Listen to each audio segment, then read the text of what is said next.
Получается, что, с одной стороны, они там присутствуют, с другой стороны, на их смысл ни сам автор, ни читатели не придают им значения. То есть для объема их добавили.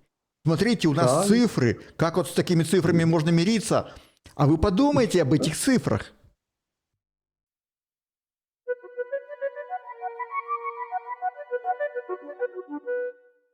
Здравствуйте, дорогие зрители. Мы продолжаем с нашим собеседником Александром Плавинским. Здравствуйте. Добрый день, дорогие друзья. Мы сегодня с вами поговорим о том, сколько чисто теоретически людей могли вывести органы НКВД для того, чтобы захоронить их где-то на спецучастках. Поздняк утверждал, что в Куропатах расстреляны 220 тысяч человек. А магчыма і болей, як он казал, магчыма и до 250 тысяч. Но когда было расследование, проводила Генпрокуратура БССР, они установили, что там захоронено не менее 30 тысяч человек в Куропатах. Потом было расследование в 97-98 годах, проводила военная прокуратура, и тогда генеральный прокурор Олег Божелко заявил, что в Куропатах захоронено около 7 тысяч человек. И вот теперь давайте подумаем, сколько могло быть там захоронено человек, если бы это были органы НКВД. Для анализа возьмем показания Иосифа Иосифовича Битанова. Он работал в гараже НКВД, и, соответственно, вот его показания были в книге Тарнавского приведены, но почему-то никто эти показания анализировать не захотел, ну или сделали вид, что не увидели их. А вот что он говорит. «Мне хорошо известно все, что так или иначе связано с работой гаража. Прекрасно помню, что в нем было примерно 60 автомашин, в том числе 2 автозака. Фургон состоял из 5 отдельных кабинок. Вход в него был сзади. Первые 3 выгородки размещались позади кабины водителя в один ряд. 2 другие сзади, с правой и с левой стороны. Посередине оставалось пространство с откидными сиденьями для конвоя. То есть получалось, что посередине был Т-образный коридорчик, такой маленький, и слева и справа сидела по конвоиру. И вот было 5 вот этих камер, куда сажали конвоируемых заключенных, ну или арестованных заключенных. Разберемся немножко, что такое автозак и для чего он использовался. Значит, обычно автозаки в дневное время суток, они использовались для перевозки заключенных на допросы, на судебные заседания. Ну, то есть это их была работа. И в ночное время уже автозаки работали во вторую смену для ареста людей и для того, чтобы вывозить тела расстрелянных по приговору суда заключенных. Вот такая была схема работы автозаков. Ну а теперь обратимся к Википедии. По данным Википедии, в Минске с 1937 по 1938 год было арестовано 2580 человек. Значит, в чем особенность была ареста? Что когда людей арестовывали, их в обязательном порядке садили каждого по отдельности, для того, чтобы они не могли согласовать свои показания, для того, чтобы они не могли по пути договориться, как они будут выгораживать друг друга или что скрывать. Поэтому максимум, да, тут правильно, а как же иначе? Это же логично. Посади их там 2 человек в одну клетку, вот эту каморочку, они сразу обсудят тему, за что могли их арестовать, за что, как, и все, и потом уже на следствии они будут петь соловьями одну и ту же песню. Поэтому при аресте сажали исключительно по одному человеку вот это отделение. Далее. При аресте необходимо было в обязательном порядке провести обыск в квартире, ну или помещении, где жил арестованный. Но поскольку чаще всего арестовывали мужчин, то получается, для того, чтобы арестовать 5 человек, нужно было провести 5 обысков. За ночь максимум машина могла сделать одну ходку. И то, это не факт, что они могли арестовать за ночь 5 человек. Если там дом большой был, то могли еще и меньше. Но уже не будем мелочиться, будем считать, что каждую ночь они арестовывали по 5 человек. То есть получается, что для того, чтобы арестовать 2580 человек, необходимо было совершить минимум 516 ночных рейсов. Ну, вот это вот то, что нужно было для ареста. Теперь давайте посмотрим дальше. Ежов 30 июля 1937 года. Ну, это считается официально дата репрессий. Ну, конечно, не с первого дня начались массовые репрессии, там пока раскачка была, несколько дней, там или недель, пока подготавливали адреса, пока материал подготавливали для арестов. Ну, не будем мелочиться. Берем по максимуму. Берем то, что именно 30 июля было начало вот этих репрессий. Конец репрессий 17 ноября 1938 года. То есть получается, что всего массовые репрессии официально продолжались 473 дня. Теперь смотрим дальше. Вот этих 473 дня суды по воскресеньям не работали, потому что в то время была 6-дневная рабочая неделя. Ну и, соответственно, 473 делим на 7, умножаем на 6 и получаем, что рабочих дней было 405 для проведения вот этих репрессий. Но кроме воскресенья были еще и праздники.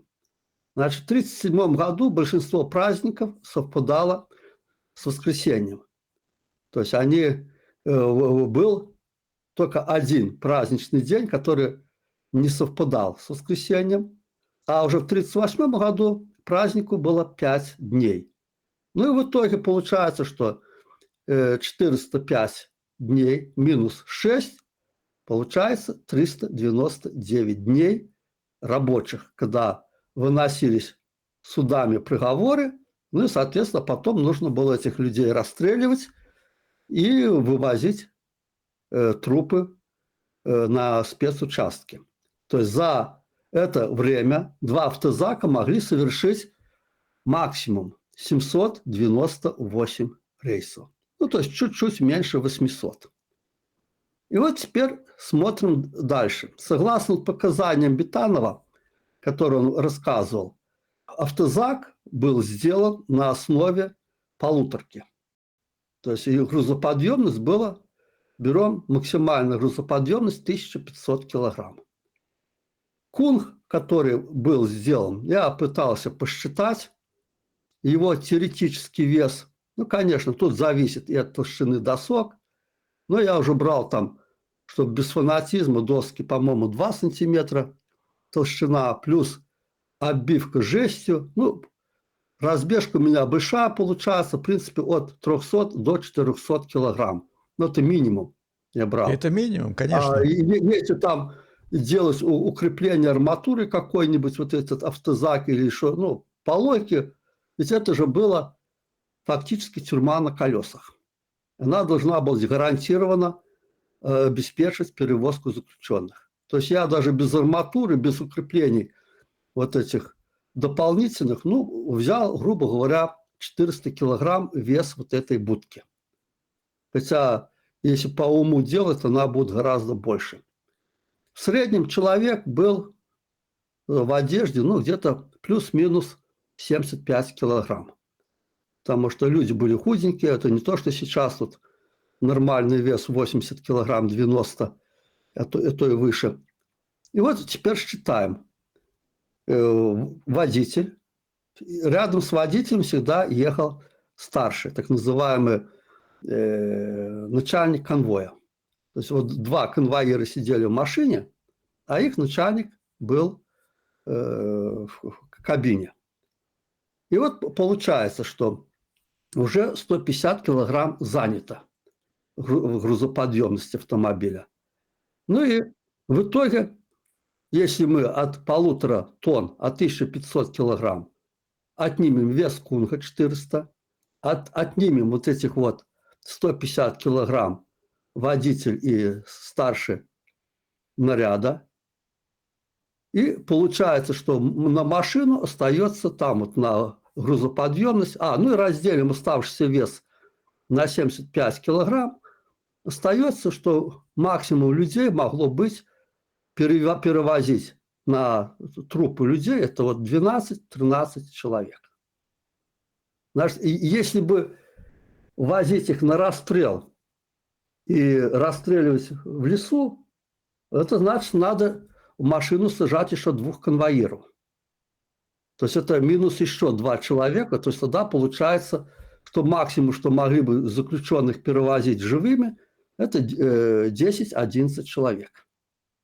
Ну, то есть конвоиры же тоже весят свои где-то, грубо говоря, 150 килограмм на двоих.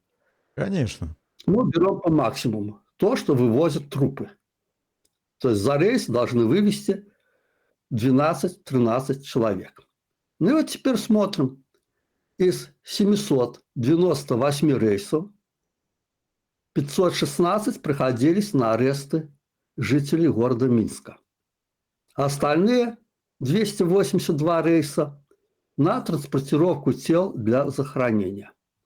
Ну и теперь умножаем количество рейсов на максимально возможную численность перевозимых на расстрел людей, получаем, что это будет от 3384 до 3666 человек.